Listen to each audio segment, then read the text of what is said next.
Place कर दिया कि आप मेहरबानी करें ये गोट पॉक्स की जो वैक्सीन है ये फौरी तौर पे हमें दें, ताकि ये हम लगाना शुरू करें, इसके कुछ बीमारी में रुकावट आए। लेकिन उन्होंने अमूमन ये होता है कि हमारे जितने डिपार्टमेंट हैं, हमारे इदारे हैं वैक्सीन बनाने वाले, वो एक दूसरे को लेटर लिखते हैं और एक दूसरे के साथ वो ये डील कर लेते हैं और उनसे मंगा लेते हैं। लेकिन यहाँ पे ये हुआ कि उस इदारे ने हमें जवाब लिखा कि आप हमारे सेक्रेटरी से बात करें। जब सेक्रेटरी से बात हुई तो उनके सेक्रेटरी ने कहा कि आप हमारे चीफ सेक्रेटरी से बात करें, आपका चीफ सेक्रेटरी हमारे चीफ सेक्रेटरी से बात करे। तो फिर चीफ सेक्रेटरी के साथ भी हमारी मुलाकात हुई, क्योंकि इस बीमारी को हमारी पूरी क़यादत जरदारी साहब खुद मुझसे रिपोर्ट ले रहे हैं और सीएम साहब डेली बेसिस पे मुझसे रिपोर्ट ले रहे हैं। चेयरमैन साहब, हमारी पूरी क़यादत इसको सीरियस ले रही है। तो हमने फिर चीफ सेक्रेटरी साहब को कहा, चीफ सेक्रेटरी साहब ने उनको फ़ोन की, फिर उनको लेटर लिखा। और इस बीच में हाउस एंड कैटल शो था लाहौर में, तो मैं खुद वहाँ पे चला गया और पंजाब पूरे डिपार्टमेंट मिनिस्टर को बिठा के उनके साथ मैंने मीटिंग की और उनको कन्विंस किया कि आपको गोट पॉक्स हमें देनी है। उसका ऑर्डर प्लेस हो गया, उन्होंने एग्री कर लिया और उन्होंने कुछ डोज हमें आज दिए हैं जो वहाँ से रवाना हुए हैं और इंशाल्लाह शाम तक पहुँच जाएंगे और कल से वो वैक्सीन शुरू हो जाएगी। दूसरी बात ये थी कि हमें अगर बाहर से कोई वैक्सीन मंगानी है तो सबसे पहले हमें उसके लिए पैसे चाहिए, क्योंकि हमारी क़यादत उसको सीरियस ले रही थी। हमने समरी भेजी, 2 दिन में हमारी समरी अप्रूव होके आ गई और उसके बाद हमने ड्रेप ने कहा कि आप कंपनियां देख लें, बाहर की जो कंपनियां हैं, 4 कंपनियां हमारे साथ राब्ते में आई। एक साउथ अफ्रीका की कंपनी थी, 2 तुर्की की कंपनियां हैं और एक जॉर्डन की कंपनी है। तो वो 4 कंपनियां हमारे साथ राब्ते में आई। उनको हमने बताया कि आप मेहरबानी करें डोजियर जमा कराएं ड्रेप के पास, ताकि ड्रेप आपको रजिस्टर करे। हमने उन कंपनियों ने अपने डोजियर जमा करा दिए हैं। शायद साउथ अफ्रीका आज डोजियर अपना जमा कराएगी, बाकी 3 कंपनियां अपने डोजियर जमा करा चुके हैं। और उन कंपनियों से कोटेशन लेके हमने इमरजेंसी, क्योंकि ये इमरजेंसी बुनियादों पे ही इस पर काम करना है, वरना इसका स्प्रेड अगर बढ़ गया तो फिर पूरी सिंध के जानवर बड़े बुरे तरीके से मुतासर होंगे। तो उसको रोकने के लिए हमने इमरजेंसी भी लागू की और इमरजेंसी बुनियादों पे वैक्सीन मंगाने के लिए हमने ये सारी कोशिशें की। इस बीच में हमारी 3 फेडरल गवर्नमेंट के साथ भी मुलाकातें हुई, मीटिंग्स हुई, जिसमें ये तय किया गया कि इस बीमारी को नोटिफाई भी किया जाता है और इस बीमारी की SOPs जो तदाबीर है, एहतियाती तदाबीर है, उसके पेपर भी छापे जाते हैं और उसकी तशहीर भी की जाती है। तो ये सारी चीज़ें हमने कर ली और उनसे ये इजाज़त भी ले ली कि आप मेहरबानी करें ड्रेप को कहें, ड्रेप इमरजेंसी बुनियादों पे हमें इजाज़त करे कि हम इसके वैक्सीन इंपोर्ट कर सकें। हमने उसके सारे ये प्रोसेस जो है वो हमने कर लिए और ये SOPs में, क्योंकि ये बीमारी ज़्यादा तौर पे ब्लड ट्रांसमिशन से हो रही है और उसमें मॉस्किटोज, फ्लाइज और जानवरों में जो टिक्स होते हैं, इनकी वजह से ये बीमारी ज़्यादा फैल रही है। तो उस हवाले से इस चीज़ को कंट्रोल करने के लिए हमने फिर CM साहब से रिक्वेस्ट की और CM साहब ने हमारे जितने भी कमिश्नर साहिबान हैं उन सबको हिदायत दी कि आप म्यूनसिपलिटीज़ के साथ मिलके, KMC के साथ मिलके, बल्दिया डिपार्टमेंट के साथ मिलके पूरी सिंध की जितनी कैटल कॉलोनीज़ हैं, जितनी हमारी मंडियां हैं, उन सब में स्प्रे कराएं ताकि मच्छर, मक्खी और जो चीचड़ है, इनसे ये बीमारी को फैलने से हम बचा सकें। तो उस पर भी काम चल रहा है और काफ़ी दिनों से स्प्रे भी हो रहे हैं, मुख्तलिफ जगहों पे ये काम भी चल रहा है। जहाँ जहाँ पे पूरी सिंध में हमें इंफॉर्मेशन मिल रही है या कहीं पे भी ज़रूरत है, तो हमारे लोग जो हैं लाइव स्टॉक डिपार्टमेंट और एडमिनिस्ट्रेशन सारी मिल के वहाँ पे स्प्रे भी करा रहे हैं और वहाँ पे हम जो हमारे हैंड बिल्स हैं वो भी उनको बांट रहे हैं और उनमें ये अवेयरनेस भी पैदा कर रहे हैं और जो हमारी टास्क फोर्सेस है वो डेली बेसिस पे हमें रिपोर्ट देती है। मैं एक चीज़ आपको अर्ज करता चलूँ कि जब कोविड-19 आया तो कोविड-19 की हमारे पास वैक्सीन अवेलेबल नहीं थी, और कोविड-19 की जब हमारे पास वैक्सीन नहीं थी तो तब कोविड-19 को मिटिगेट करने के लिए, उसका मुकाबला करने के लिए हमने डिफरेंट SOPs तश्कील दी, जिसमें हमने मास्क पहनना है, जिसमें हमने सैनिटाइज़र यूज़ करना है, जिसमें हमने फासला रखना है, जिसमें हमने कम से कम बाहर निकलना है। तो ये सारी चीज़ें करके हमने ख़ुद को बचाया। जब वैक्सीन आई तो जनरली उसकी वैक्सीन शुरू हो गई। तो ये बीमारी पाकिस्तान में फ़र्स्ट टाइम इंट्रोड्यूस हुई। जब फर्स्ट टाइम इंट्रोड्यूस हुई तो इसकी वैक्सीन हमारे पास अवेलेबल नहीं थे, इसकी वैक्सीन पाकिस्तान में रजिस्टर नहीं थी, ये बीमारी पाकिस्तान में पहले नोटिफाई नहीं थी। तो इस बीमारी का नोटिफाई होना और उसकी वैक्सीन को मंगाना, इन चीज़ों में थोड़ा बहुत टाइम ज़रूर लग गया, लेकिन हमने 11 तारीख को ऑर्डर प्लेस कर दिया है और आज मेरे ख्याल में उनको ड्रैफ्ट से भी शायद इजाज़त मिल जाए, और जैसे ही उनको इजाज़त मिलेगी तो वो फौरी तौर पे इंशाल्लाह ये वैक्सीन चंद ही दिनों में, ज़्यादा से ज़्यादा मेरे ख्याल में हफ्ता कोई 8 दिन लगेंगे, ये जो लंपी स्किन डिजीज़ की वैक्सीन है वो भी हमारे पास अवेलेबल हो जाएगी। मैं एक चीज़ की रिक्वेस्ट ज़रूर करूँगा कि रोज़ की बुनियाद पे ये ख़बर चल रही है कि शायद लंपी स्किन डिजीज़ से जो मुतासर जानवर हैं वो लोगों को खिलाए जा रहे हैं, शायद लंपी स्किन डिजीज़ से मुतासर जो जानवर हैं उनका दूध पिलाया जा रहा है। मैं कल लांडी कैटल कॉलोनी मैंने विज़िट की, और लांडी कैटल कॉलोनी में मुझे 90% भैंस के जानवर नज़र आए, और भैंस के जानवर में ये लंपी स्किन डिजीज़ नहीं आ रही। और हमारे जितने छोटे जानवर हैं उसमें भेड़ है, बकरी है, उनमें लंपी स्किन डिजीज़ नहीं है। लंपी स्किन डिजीज़ सिर्फ और सिर्फ गाय में इस वक्त पाकिस्तान में मौजूद है, और गाय में भी ये ज़्यादातर उन गायों में आ रही है जो बास टॉरस ब्रीड है, बग़ैर क्वान वाली ब्रीड जो यूरोप में पाई जाती हैं, अमेरिका में पाई जाती हैं, ऑस्ट्रेलिया में पाई जाती हैं, जो हम इंपोर्ट करते हैं। और उसके बाद जो क्रॉस जानवर है, जो हमने बास टॉरस और बास इंडिकस जो हमारी देसी ब्रीड्स हैं, इंडिजिनस ब्रीड्स हैं, उनसे जो हमने क्रॉस करके जो ब्रीड ली है उनमें ये बीमारी ज़्यादा फैल रही है। लेकिन इन सारी चीज़ों के बावजूद एक चीज़ मैं ज़रूर कहूँगा कि दूध और गोश्त के ख़िलाफ़ ये एक प्रोपेगेंडा हो रही है। इस तरह का बीमार जानवर अगर कोई खा भी लेता है तो ये बीमारी ट्रांसमिट नहीं हो रही। और दूसरी बात ये, मैं एक चीज़ आपको बताता चलूँ कि अगर कोई जानवर बीमार होता है तो उस जानवर की जो सिम्टम्स हैं वो ये हैं कि उसके पूरे जिस्म पे गिठियाँ बन जाती हैं, और पूरे उसके जिस्म के अंदर बड़े फोड़े बन जाते हैं, जो फटते हैं उनमें पीप आती है।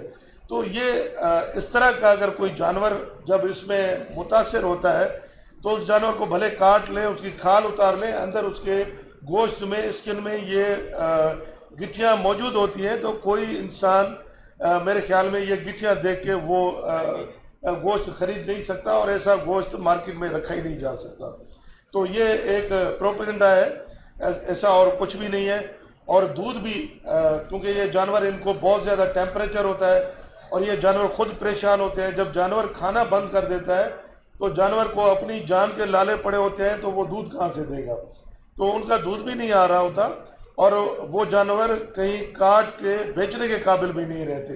हाँ, इक्का दुक्का केस हो सकते हैं कि जानवर में अभी सिम्टम वायरस आया, अभी सिम्टम उसके बाहर नहीं आए, ऐसा कोई जानवर कट गया, उसके लिए हमने, क्योंकि हमारे बल्दिया डिपार्टमेंट ने पाबंदी लगा दी है तमाम हमारी जो मंडियां हैं, हमने उनको भी ख़त लिखा है कि आप गाय पे पाबंदी लागू रखें, लेकिन भैंस और जो छोटे जानवर हैं उन पे पाबंदी हटा दें। ऐसा कोई इशू नहीं है, ये सारी एक प्रोपेगेंडा चल रही है। पाकिस्तान में ऐसा होता रहता है कि जो बिजनेस मैन है वो दूसरे के बिजनेस को नीचा दिखा के अपने बिजनेस को उठाने के लिए इस तरह की प्रोपेगेंडा वो ज़्यादा करते रहते हैं।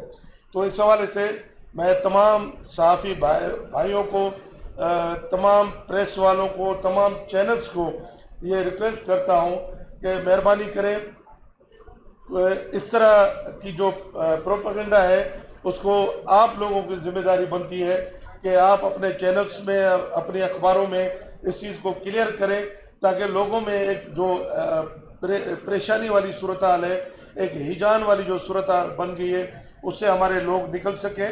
और ये जो हमारी बहुत बड़ी इंडस्ट्री है और ये डेली बेसिस पे मिलियंस का जो कारोबार है, ये कारोबार मुतासर हो रहा है, वो कारोबार मुतासर ना हो, पाकिस्तान के फार्मर्स को और पाकिस्तान को इस चीज़ का नुकसान ना हो। तो ये सारी छोटी छोटी चीज़ें थी जो मैंने आपको बताई। आप लोगों की मेहरबानी, जो क्वेश्चन है आप लोगों के पास मच्छरदानी अॻ में हूंदियूं हुयूं जेके माल खे ॾियणो या भाॻियुनि खे, उहे किथे आहिनि, उहे छो नथा ॾियो? ॿी ॻाल्हि त तव्हां जेको स्प्रे कराइण जी ॻाल्हि कई आहे, कराची में तव्हां करे सघो था, पर जेके भाॻियुनि जा वथाण आहिनि ॻोठनि में, ॿराड़ी में, बेले में, झंग में, उन्हनि खे कीअं स्प्रे कराईंदो, इन जो को तरीक़ेकार आहे तव्हां? पहिरीं ॻाल्हि इहा त असां वटि मच्छरदानियूं मौजूदु न आहिनि ऐं हिकिड़ो प्रोपोज़ल वियो हो ऐं इहो प्रोपोज़ल पुराणे ज़माने में वियो हो ऐं हिकिड़ी प्रोपेगेंडा थी त मच्छरदानियूं ख़रीद थी वियूं करोड़े रुपयनि जूं ऐं उनमें वॾी का करप्शन थी वई। असांखे उहा बजट रिलीज़ ई कोन थी, असांखे बजट मिली कोन, असां मच्छरदानियूं वरितियूं कोन, त उहे मच्छरदानियूं असां किथां विरायूं ऐं उनमें कहिड़ी करप्शन थी। ऐं उन्हनि ॾींहंनि में बि मूं इहा शइ चई हुई, मच्छरदानियूं असां वटि कोन्हनि। असीं भाॻियुनि खे ज़रूरु चवंदासीं ऐं इहो असां CM साहब खे बि लिखंदासीं ऐं ख़ासि तौर ते असांजा जेके रेवेन्यू डिपार्टमेंट आहे उन्हनि खे बि लिखंदासीं त महिरबानी करे जेकॾहिं हीअ ऑप्शन उहे एक्सरसाइज करे सघनि था त ज़रूरु एक्सरसाइज कनि। जंहिं जानवर में बीमारी अचे थी उनखे क्वारंटाइन करण जे लाइ इन शयुनि जो ज़रूरी है। ये बता दीजिएगा, आप इस बीमारी को 100 साल पुरानी कह रहे हैं, लेकिन आपके डीजी ने कहा कि ये नई बीमारी है, 1 अरब 45 करोड़ रुपए हुकूमत से मांगे हैं इस बीमारी को खत्म करने के लिए। आपने प्रोपेगेंडा कहा, तो इस प्रोपेगेंडा को खत्म करने के लिए आपको 1.5 अरब रुपए चाहिए, क्या करेंगे इतने पैसों का? मैं एक चीज़ आपको बताता चलूँ कि ये दुनिया में 100 साल पुरानी बीमारी है, पाकिस्तान में ये फर्स्ट टाइम इंट्रोड्यूस हुई है। और दूसरी बात यह है कि हमने ये पैसे इसलिए मांगे हैं कि हम बड़े पैमाने पे ये बीमारी फैलने का खदशा है, तो उसकी जब तक हम वैक्सीन नहीं करेंगे और जब तक हम कारपेट वैक्सीनेशन नहीं करेंगे तो ये बीमारी आगे फैल सकती है। और पहले से ही FMD foot and mouth disease की वजह से पूरी दुनिया के काफ़ी मुल्क ऐसे हैं जो फुट एंड माउथ डिजीज़ के जानवर उसका गोश्त इंपोर्ट नहीं करते। तो अगर कोई और बीमारी भी इंट्रोड्यूस करके यहाँ पे घर कर गई तो हमारे लिए और प्रॉब्लम पैदा हो सकते हैं। तो इसके लिए हमने ये ये बता दें कि अब तक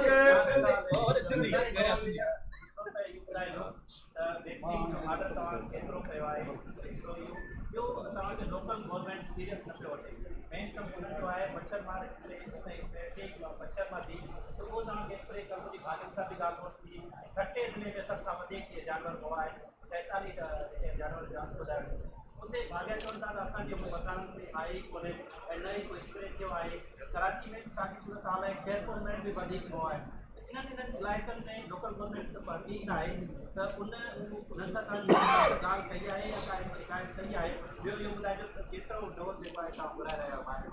सभ खां पहिरीं ॻाल्हि इहा त इन शइ जी तरदीद कंदुसि, लोकल बॉडीज़ वारा असां सां बिल्कुलु सपोर्ट कनि पिया ऐं कमिश्नर्स खे CM साहब बि हिदायतूं कयूं आहिनि ऐं उते जेके DC साहिबान आहिनि उहे असांजे फार्मर्स सां गॾिजी करे स्प्रे कनि पिया, पूरी सिंध में स्प्रे थियनि पिया।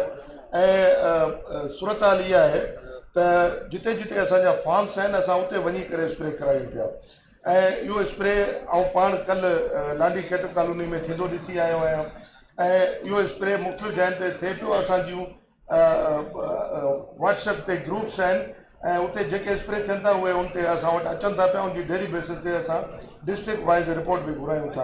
ऐं ॿियो इहो त असां 3 लाख डोज़ जेके आहिनि उहे पंजाब गवर्नमेंट खां घुराया आहिनि ऐं उहे 3 लाख डोज़ छो त उहे नंढनि जानवरनि जा आहिनि, उहे 10 गुना वधीक करे वॾनि जानवरनि खे हणिबा, त उहे 30,000 डोज़ पहिरें मरहले में पंजाब गवर्नमेंट खां असां घुराया आहिनि ऐं 1.9 मिलियन डोज़ जेके आहिनि उन जो असां पहिरें मरहले में ऑर्डर कयो आहे ऐं टोटल तक़रीबन 4 मिलियन जे क़रीब इंशाल्लाह असां ये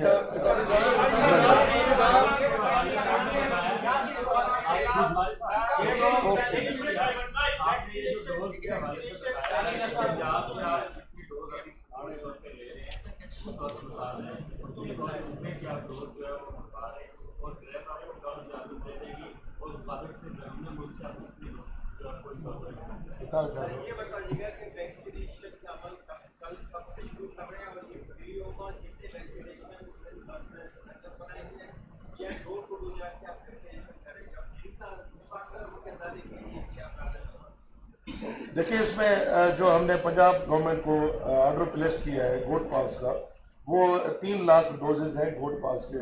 लेकिन जब हम बड़े जानवरों में लगाने जाते हैं तो उसको फिर 10 गुना करके लगाना पड़ता है। तो वो 30,000 पहले मरहले में हमने उनसे मंगा लिए हैं।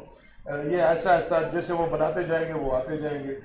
हमने जो बाहर से इंपोर्ट करनी है वो पहले मरहले में हमने 4,000 जो डोजेज अपना 4 मिलियन डोजेज का हमने जो ऑर्डर प्लेस किया है और ड्रेप से इंशाल्लाह आज हमें इजाज़त मिल जाएगी।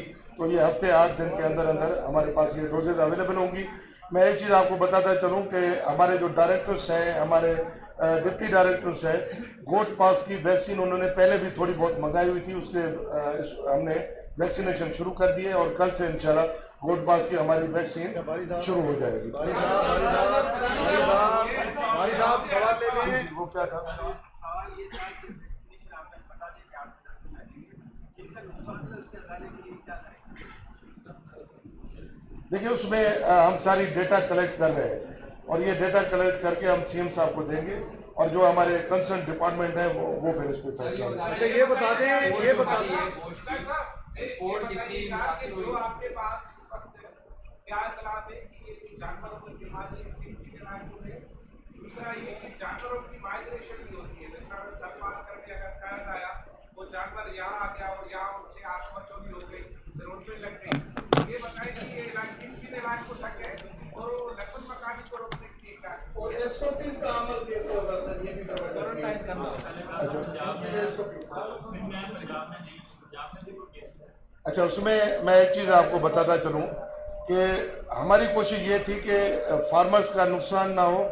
अगर बीमारी आई है तो हम उस बीमारी को नोटिफाई कर लें ताकि उस पर हम काम कर लें। अब जैसे कहा कि भाई जानवर शिफ्ट भी होते रहते हैं, जानवर ग्रेजिंग के लिए भी बाहर जाते हैं। हमारी एसओपी में एक चीज़ शामिल है कि जो स्टॉल फीडिंग करा सकता है वो स्टॉल फीडिंग कराए, वो जानवर ग्रेजिंग के लिए बाहर ना जाए ताकि एक जानवर दूसरे में ये बीमारी ना फैलाए। जो स्प्रे है वो स्प्रे तो हम पूरी सिंध में कर रहे हैं। तकरीबन मेरे ख्याल में कोई 20 से 21 डिस्ट्रिक्ट्स हैं जिनमें ये केसेस आए हैं। ज़्यादा सीवियर जो केसेस हैं वो कराची के हैं। कराची में कोई 15,000 से भी ज़्यादा केसेस हैं। उसके बाद कोई 4,000 के करीब केसेस है ठट्ठा में और फिर उसके बाद खैरपुर है, हैदराबाद है। तो इन जो डिस्ट्रिक्ट्स हैं, इन डिस्ट्रिक्ट्स में ये बीमारी ज़्यादा फैल रही है। तो हमने कोशिश करनी है कि इन सारे इलाकों में इसको सीरियस लेके करना है।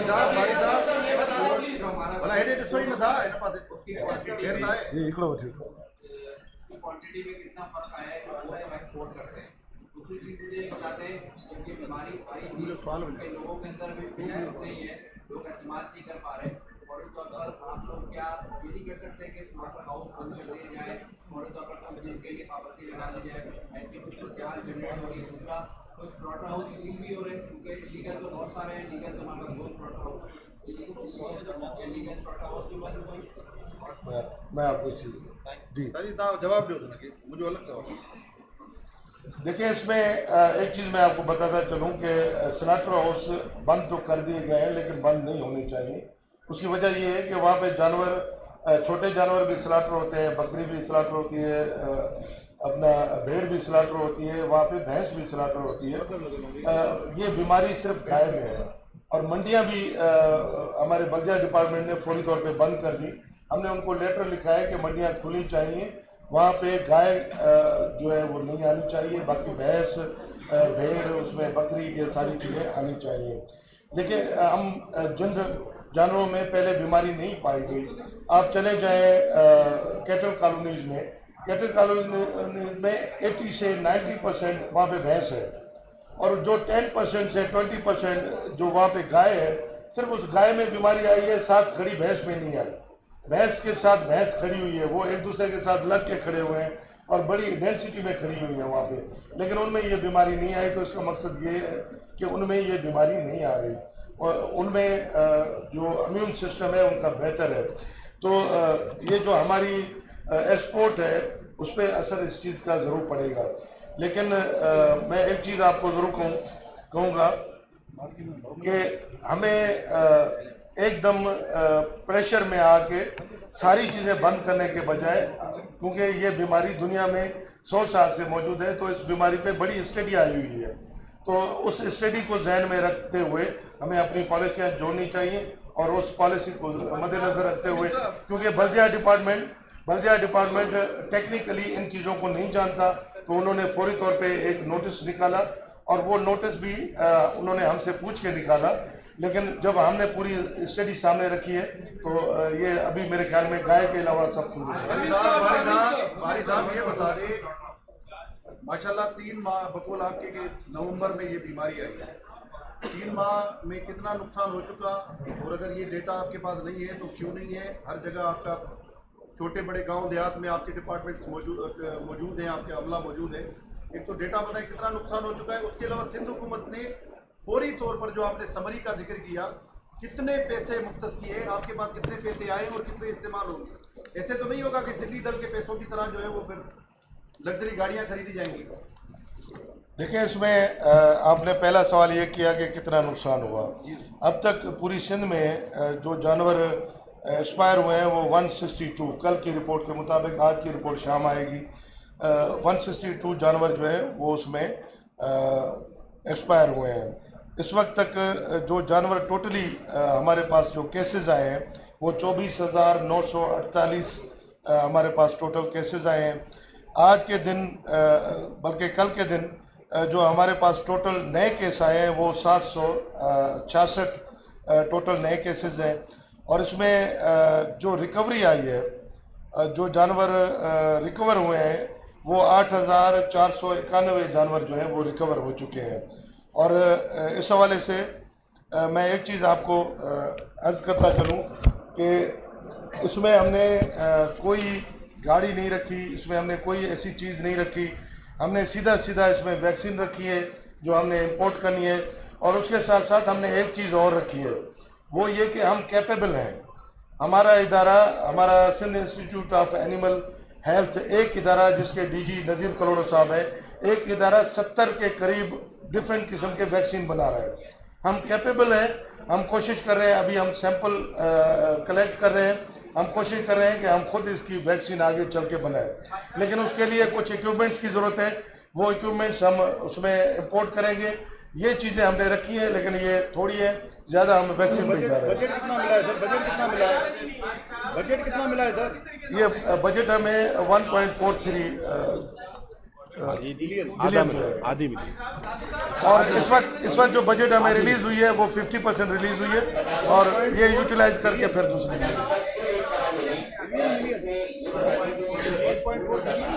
बिलियन।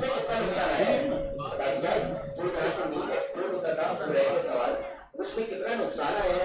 और सर, जब आपने कोविड की मिसाल दी कि कोविड-19 आया तो उसके साथ मुख्तलिफ एहतियाती तदाबीर, कोई ऐसी जगह मकसद की गई है जिसमें ये सारे जानवरों को कम से कम कुछ वक्त के लिए वहाँ पे रखा जाए, कि हमें इत्तला की मिल रही है कि फार्मर्स इन जानवरों को फरोख्त कर रहे हैं, ये खरीदो कर रहे हैं, ये समझ नहीं आ रहा। अगर कहीं ना कहीं जा सकता है तो कोई ऐसी जगह मकसद करने का प्लान है आगे कि उनको कम से कम एक जगह रख दिया जाए जितना कोविड के लिए एक्सपोर्ट में मकसद किया गया था। देखिए, इसमें जितने बड़े ब्रीडर्स हैं, जितने बड़े फार्मर्स हैं, उनके पास जगह होती है, क्योंकि वो जब भी नया जानवर लाते हैं तो वो नए जानवर को क्वारंटाइन करते हैं। हर फार्म पे क्वारंटाइन का थोड़ा बहुत उन्होंने सिलसिला जरूर बनाया होता है।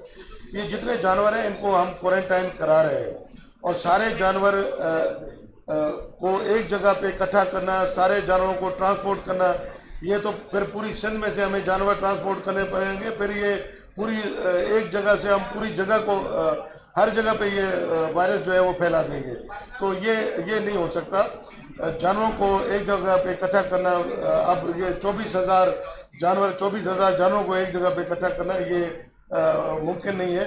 इंसानों का और जानवरों के पास हमें जाना पड़ता है। इंसान खुद हॉस्पिटल में आते हैं और जानवरों के पास हमें जाना पड़ता है, इसलिए हमें ज़्यादा मेहनत करनी पड़ती है। एक्सपोर्ट से कोई फर्क ना पड़ा, और एक्सपोर्ट पे अभी तक कोई फर्क नहीं पड़ा, इस वजह से कि जो हमारी एक्सपोर्ट है वो ज़्यादा तौर पे छोटे जानवर की है, और जो बड़े जानवर की भी है तो वो वहाँ से देखभाल के चीज़ें वो ले रहे हैं, और उनको पता है कि लंपी स्किन डिजीज के से जो इफेक्टेड जानवर है उनकी साइंस क्या है, उनके साइन क्या है, उनको देख के वो ले रहे हैं। बाहर से जो वायरस आया है कुछ ऐसा मैकेनिज्म सुबह का है कि बेरों मोबाइल से जानवर आते हैं उनको चेक किया जाए कौन सा वायरस उनमें है या उनको क्वारंटाइन किया जाए ताकि ऐसा वायरस दोबारा ना आ सके। इसमें काफ़ी अरसे से मेरी फेडरल गवर्नमेंट के साथ एक बहस चल रही है, और उनके एनिमल हस्बेंड्री जो कमिश्नर है उनके पास क्वारंटाइन डिपार्टमेंट है। हमारा जो क्वारंटाइन डिपार्टमेंट है, हमारा जानवर जो एक्सपोर्ट होता है या फिर इंपोर्ट होता है उनकी क्वारंटाइन हमारी फेडरल गवर्नमेंट देखती है। तो इस हवाले से हमारा उनके साथ अक्सर ये झगड़ा रहता है कि आपने बाहर से बर्ड्स मंगा लिए और बर्ड्स क्वारंटाइन नहीं होते, बाहर से आपने जानवर मंगा लिए, जानवर प्रॉपर क्वारंटाइन नहीं होते, उनको चेक नहीं किया जाता। ये तो बर्ड्स और जानवर की बात है, इन पे तवज्जो कौन देता है। यहाँ पे तो ये सूरत हाल है कि एयरपोर्ट पे जितनी ट्रैफिकिंग हो रही है, लोग जितने बाहर और अंदरून मुल्क आ जा रहे हैं उन पे भी कोई चेक नहीं है। तो मेरा ये ख्याल है, जिस पे मेरी फेडरल गवर्नमेंट से बात चल रही है, कि प्रोविंशियल क्वारंटाइन डिपार्टमेंट भी होना चाहिए, और इस पे हम काम कर रहे हैं। इसमें हमें फिर लॉज बनाने पड़ेंगे, एक्ट बनाने पड़ेंगे, और उनसे हमारी इस तरह की मीटिंग्स भी चल रही है। आप ये कह रहे हैं कि जो है ना मेडिसिन आई नहीं है, मेडिसिन बनी नहीं है, तो दूसरी जानिब आप ये कर रहे हैं कि और जानवर जो है रिकवर नहीं हो रहे हैं, उसको जरा आप क्लियर करेंगे किस तरीके से रिकवर हो रहे हैं। जी बिल्कुल, मैं एक चीज़ आपको बताता चलूँ। नहीं, मैं बताता हूँ किस तरह रिकवर हो रहे हैं। आपके कोविड-19 में जब आपके पास वैक्सीन नहीं थी तब भी आपके लोग रिकवर हो रहे थे, और उनका इम्यून सिस्टम बेहतर था, या तो वो इस तरह रिकवर हो रहे थे। और दूसरा ये कि कोविड-19 से जितने सिम्टम्स आते थे, आपको टेम्परेचर हुआ, आपने टेम्परेचर की दवाई खाई, आपको कहीं पे अगर कोई ज़ख़म हुआ, कोई इन्फेक्शन हुआ, तो आपने उसके लिए एंटीबायोटिक ले ली। इन जानवरों में टेम्परेचर हो रहा है, इनको ज़ख़म हो रहे हैं, इनके फोड़े निकल रहे हैं, गिटियाँ निकल रही हैं, तो उसकी हम उनको ट्रीटमेंट करते हैं। जिस तरह दूसरे वायरसेस अपने एक मखसूस टाइम पीरियड के बाद ख़त्म हो जाता है, ये वायरस भी ख़त्म हो जाता है।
नहीं, मैं बिल्कुल आपसे एग्री नहीं करूंगा।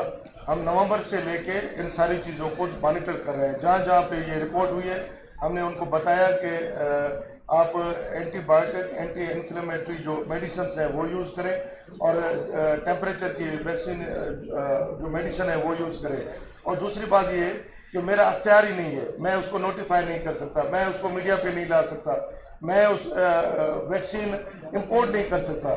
जो स्मगल होकर वैक्सीन आई है उसका नुकसान क्या हुआ है? स्मगल होके साउथ अफ्रीका की एक वैक्सीन आई है सामने, और वो लाइव वैक्सीन है, वाइल्ड वैक्सीन है।